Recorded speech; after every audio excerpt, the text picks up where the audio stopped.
तो दोस्तों आप देख रहे हैं भारत वॉइस। मैं हूं अबुल नस्र इकबाल। इस वक्त की बड़ी खबर से आपको रूबरू करा दें। यह खबर आ रही है झारखंड से, जहां पर सरकार को गिराने की कोशिश हुई है।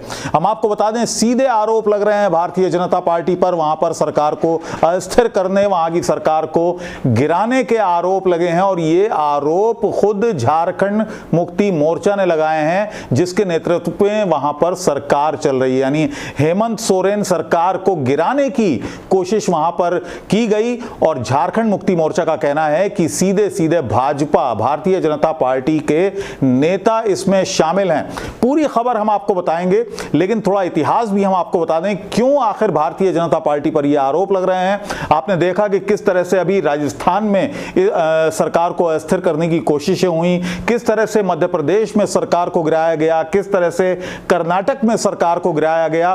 तो ये तमाम आरोप एक बार फिर भारतीय जनता पार्टी पर लग रहे हैं कि झारखंड में भी सरकार को गिराने की कोशिश भारतीय जनता पार्टी कर रही है। अब आपको बताते हैं पूरी घटना क्या है। दरअसल पुलिस ने 4 या 5 होटल्स में छापेमारी की और वहां से भारी मात्रा में कैश बरामद किया।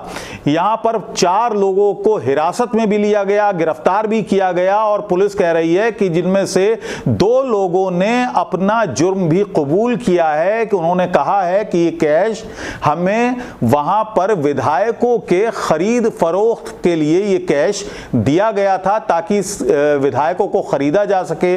जेएमएम के जो विधायक हैं, जो और सहयोगी संगठन हैं जो सरकार में हैं, उनके जो विधायक हैं उनको खरीदा जा सके ताकि सरकार को अस्थिर किया जा सके झारखंड में। तो ये आरोप लग रहे हैं। अब आपको बताते हैं कि झारखंड मुक्ति मोर्चा के जो प्रवक्ता हैं उनका क्या कहना है। वो कह रहे हैं कि भारतीय जनता पार्टी के झारखंड के एक वरिष्ठ नेता ने कहा है कि अगर हम सरकार गिराते तो पकड़े नहीं जाते, यानी सरकार गिराने में वो उनको महारत हासिल है और ऐसे सरकार गिराते हैं वो कि पकड़े ना जाएं। तो ये आरोप जो लग रहे हैं उन पर वो और पुख्ता कर रहे हैं। पहले सुनिए क्या कहा है प्रवक्ता ने झारखंड मुक्ति मोर्चा के। जो बहुत दिनों की चाहत भारतीय जनता पार्टी की थी कि ये इनके इन प्रकार आपका कर्नाटका मॉडल, मध्य प्रदेश मॉडल के बाद पहले तो राजस्थान में उनकी भद्द पिट गई और उसके बाद उनका अगला जो निशाना था वो झारखंड ही था। मैं एक बात स्पष्ट कर दूं, ना झारखंड की जनता बिकाऊ है, ना लोकतांत्रिक तरीके से चुने हुए झारखंड मुक्ति मोर्चा, भारतीय राष्ट्रीय कांग्रेस, आरजेडी और हमारे सहयोगी अन्य विधायक वो भी बिकाऊ नहीं।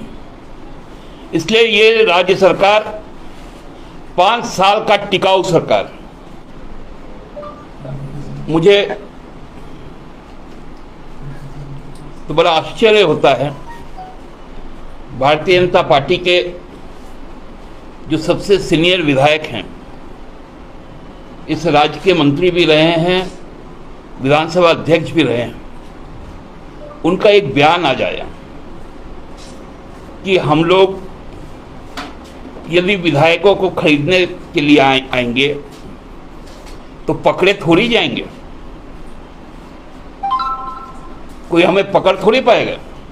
अब आपको बताते हैं इस घटना से जुड़ी कुछ और बातें। जिन 3 लोगों को गिरफ्तार किया गया है, पुलिस ने जिन्हें गिरफ्तार किया है, उनमें से 2 लोग सरकारी कर्मचारी हैं और एक व्यक्ति इनमें से शराब का व्यापारी बताया जा रहा है। ये 3 नाम पुलिस ने जो दिए हैं, जिनमें अभिषेक दुबे, अमित सिंह और निवारण प्रसाद महतो हैं। इन पर आईपीसी की धाराएं लगाई गई हैं, 419, 420, 124A, 120B और 34 और पीआर एक्ट की धारा 171 के तहत इन पर मामले दर्ज किए गए हैं। सरकार को अस्थिर करने का ये षड्यंत्र कर रहे थे, ऐसा पुलिस का कहना है, क्योंकि इनसे भारी मात्रा में कैश बरामद किया गया है। अभी तक ये पता नहीं चल पाया है कि कितना कैश अभी तक पुलिस ने बरामद किया है। सिर्फ ये बताया गया पुलिस की तरफ से कि बहुत ज़्यादा मात्रा में कैश रकम इनके पास से बरामद की गई है। 3 होटलों में छापेमारी की थी पुलिस ने और पुलिस को पहले से ही शक था कि इस तरह की कोई घटना हो सकती है, सरकार को अस्थिर करने की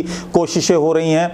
तो इस तरह की पहले से ही पुलिस को भनक लग गई थी और इसी वजह से पुलिस ने इन सभी लोगों को या इस तरह के जितने भी अगर ये कोई साजिश हो रही थी तो पहले से ही अपने रडार पर रख रखा था। सर्विलांस पुलिस लगातार कर रही थी और शुक्रवार को जाकर ये छापेमारी हुई जिनमें ये बात सामने आई कि काफ़ी तादाद में विधायकों को खरीदने के लिए कैश रखा गया था। तो ये एक बहुत बड़ी कामयाबी है हेमंत सोरेन के लिए, वहाँ की सरकार के लिए, क्योंकि लगातार जिस तरह से वहाँ पर सरकारी प्रवक्ता या झारखंड मुक्ति मोर्चा के लोग कह रहे हैं कि पहले इन्होंने कर्नाटक मॉडल या MP model, Madhya Pradesh model इस्तेमाल करने की कोशिश की झारखंड में भी, लेकिन नाकाम हो गई भारतीय जनता पार्टी यहाँ पर साजिश को अंजाम तक पहुँचाने में। तो दोस्तों आखिर बीजेपी पर ही ये आरोप क्यों लग रहे हैं, इसका पूरा एक इतिहास है। अगर हम उठाकर देखें अभी हाल ही के हमें 6-7 साल की अगर घटनाएं देखें, आपको याद होगा मध्य प्रदेश में किस तरह से कमलनाथ की सरकार को गिराया गया, ज्योतिरादित्य सिंधिया को अपने खेमे में लिया गया, उनके साथ बहुत सारे विधायक टूट के आ गए और कमलनाथ की सरकार गिर गई। कर्नाटक में आपने देखा किस तरह से येदियुरप्पा ने के साथ बहुत सारे लोग आए और उसके बाद कर्नाटक में भी सरकार गिरी।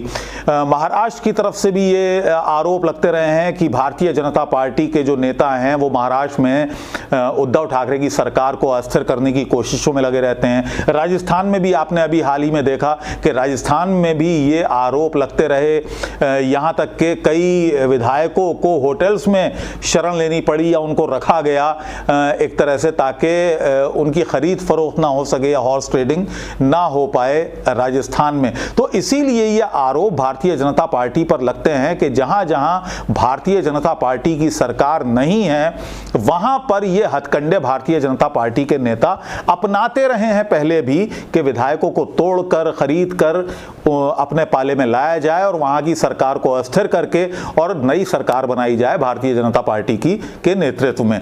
तो यह आरोप इसीलिए लग रहा है क्योंकि पिछले रिकॉर्ड को भारतीय जनता पार्टी के इस मामले में बहुत अच्छा नहीं माना जाता है। तो दोस्तों अगर आपको भी लगता है कि भारतीय जनता पार्टी की सरकार जिस राज्य में नहीं है वहां की सरकारों को भारतीय जनता पार्टी के नेता गिराने की कोशिश करते हैं, अस्थिर करने की कोशिश करते हैं, अगर आपको भी ऐसा लगता है तो आप अपनी राय कमेंट बॉक्स में जाकर हमें ज़रूर भेजिए और अगर ये वीडियो आपको हमारा पसंद आया हो तो इसको शेयर ज़रूर करें। फिलहाल मुझे इजाज़त दीजिए।